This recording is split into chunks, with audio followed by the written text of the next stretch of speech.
নমস্কার বন্ধুরা, আমি খুশি। কেমন আছো তোমরা সবাই? আশা করছি সুস্থ আছো, ভালো আছো। আমিও বেশই আছি। আমার নতুন একটা ব্লগে তোমাদের সবাইকে অনেক অনেক স্বাগত জানাই। আজ সোমবার আর এখন ঘড়িতে বাজে ঠিক 7টা। আজ অনেকটাই তাড়াতাড়ি ঘুম থেকে উঠে পড়েছি আর বাইরের কাজকর্ম সেরে প্রথমেই রান্নাঘরে চলে এসেছি, কারণ আজ আমাদের এখানে রয়েছে ভোট। আর ভোটের বুথটাও অনেকটা দূরে, তাই ঠিক করেছি যে বাড়ির সমস্ত কাজকর্ম সেরে তারপরেই ভোটটা দিতে যাব। তো এবারে সকালের চাটা করে নিচ্ছি, লিকার চা। কিন্তু এতদিনে তোমরা আমার ভিডিও দেখে নিশ্চয়ই জেনে গেছো যে আমি দুধ চা খাই না। তাই দেখো লিকার চা করে নিলাম। আর লিকার চাটা করে একটু ঠান্ডা করতে পাশে রেখে দিয়েছিলাম, কারণ এখন আর খুব গরম চা আমি খেতে পারি না। আগেই গরম গরম চা খেয়ে নিতাম। তো আর চাটা ঠান্ডা হতে হতে এই ফাঁকে দেখো আমি চিনির কৌটোটা পুরো ফাঁকা হয়ে গেছে দেখে, নতুন করে কালকে মুদি বাজার করা হয়েছিল সেখান থেকে চিনির কৌটোয় ঢেলে নিলাম। আর ছেলের ছাতুটাও দেখলাম শেষ হয়ে গেছে, তাই ছাতুর প্যাকেটটাও কেটে ছাতুটাও কৌটোর মধ্যে ঢেলে নিলাম। আর আমি কিন্তু চা করার আগেই ঘর বারান্দা ঝাড় দিয়ে নিয়েছিলাম, আর সব ঘরের বিছানাগুলোও তুলে নিয়েছিলাম। এবারে দেখো গ্লাসের মধ্যে আমি ছাতু ঢেলে আর তাতে একটু নুন দিয়ে নিয়েছিলাম আর জল দিয়ে নিয়েছিলাম। তারপরে সব কিছু একসঙ্গে গুলে আমি ছেলেকে ছাতু খেতে দিয়ে আসলাম সকালে। আর দেখো আমার চাটাও ততক্ষণে ঠান্ডা হয়ে গেছে, তো তারপরে আমি চাটা খেয়ে নিয়েছিলাম। সকালে চা খাওয়ার পর্বটা শেষ করেই ভাবলাম যে কাঠেই রান্না বসিয়ে দিই, অনেকটা সময় আছে। তো কাঠে বাইরে রান্না করব বলে চলে এলাম বাইরে। আর এই দিকে দেখো মানে মাছ আর মাছের মাথা এগুলো সব ছেলের বাবা দিয়ে গেল। তো ছোট ছোট মাছ এগুলো ছিল মৌরালা মাছ। তো আর ওই মাছের মাথা দিয়ে কী রান্না হবে সেটাও কিন্তু বলে দিয়ে গিয়েছিলো। তো যাই হোক, ভাতটা তো আমি আগেই বসিয়ে দিয়েছিলাম। মাছ আনার সঙ্গে সঙ্গেই আমি মাছ কাটতে বসে গিয়েছিলাম, কারণ হচ্ছে ছোট ছোট মাছ সব নষ্ট হয়ে যাবে। তো মাছ কেটে ধুয়ে এনে তারপরে দেখি ভাতটা হয়ে গেছে, তো ভাত নামিয়ে নিলাম।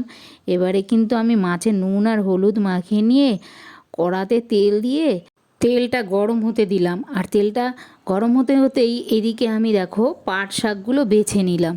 এই পাট শাক খেতে আমার ছেলে ভীষণ ভালোবাসে, বিশেষ করে পাট পাতার বড়া। শাকটা ততক্ষণে আমি বেছে নিয়ে তারপরে ধুতে চলে গিয়েছিলাম। আস্তে আস্তে পাট শাকগুলোর পাতাগুলোই ধুয়ে নিয়ে আসতে হয়। আমি ওইভাবেই ধুই, তোমরা কীভাবে ধো আমি জানি না। তো আমি ওইভাবে ধুয়েই তারপরে কুচিয়ে নিই। তো এর মধ্যেই দেখলাম তেল গরম হয়ে গেছে, নুন হলুদ মাছে তো আগেই মাখিয়ে রেখেছিলাম, ছোটো মাছগুলো আগে ভেজে নিলাম। আর ওই মাছের তেলেই পাট শাকটা ছেড়ে দিয়ে তাতে কাঁচা লঙ্কা, নুন আর হলুদ ও রসুন থেতো করে দিয়ে ভেজে তুলে নিয়ে ঘরে চলে এলাম।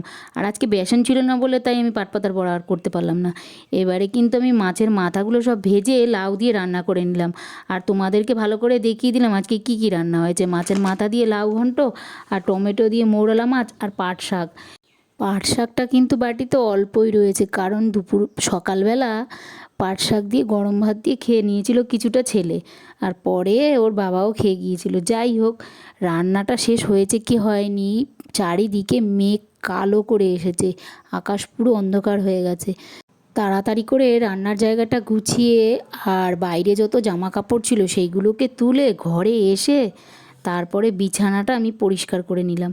বিছানাটা পরিষ্কার করতে করতে করতেই দেখো খুব জোরে দেখলাম বৃষ্টি এসে গেছে। এইবার দেখো কেমন জোরে বৃষ্টিটা হচ্ছে বাইরে। বাবা, এতদিনে মেঘ সমেত বৃষ্টির দেখা মিলল।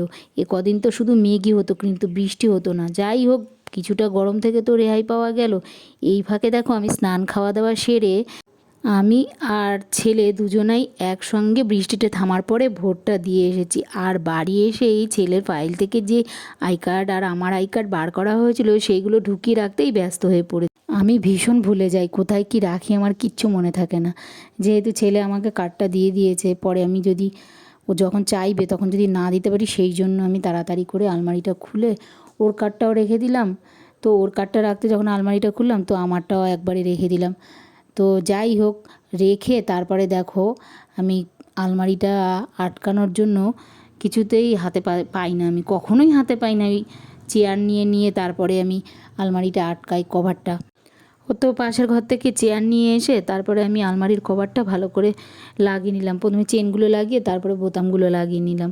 এমনিতেও আমি হাতে পাই না, খুব লম্বা তো তাই।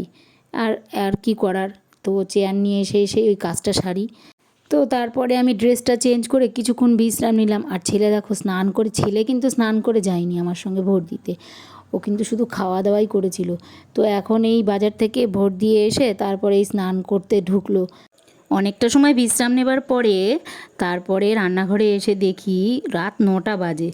তাই চা আর আজ করলামও না, আর সন্ধেবেলা চা খাওয়া হলো না। তাই রুটিটা করব বলে রান্নাঘরে এসেই আটা মেখে নিয়ে কিছুক্ষণের জন্য ঢেকে রাখলাম আটা মাখাটা। তো তাহলে রুটিটা ভালো হবে। এইদিকে ছেলে বলল যে ও চিনির পরোটা খাবে, তাই দেখো ওর জন্য চিনির পরোটাই বানাতে শুরু করলাম, এই আটা দিয়েই, আটা মাখাটা দিয়েই।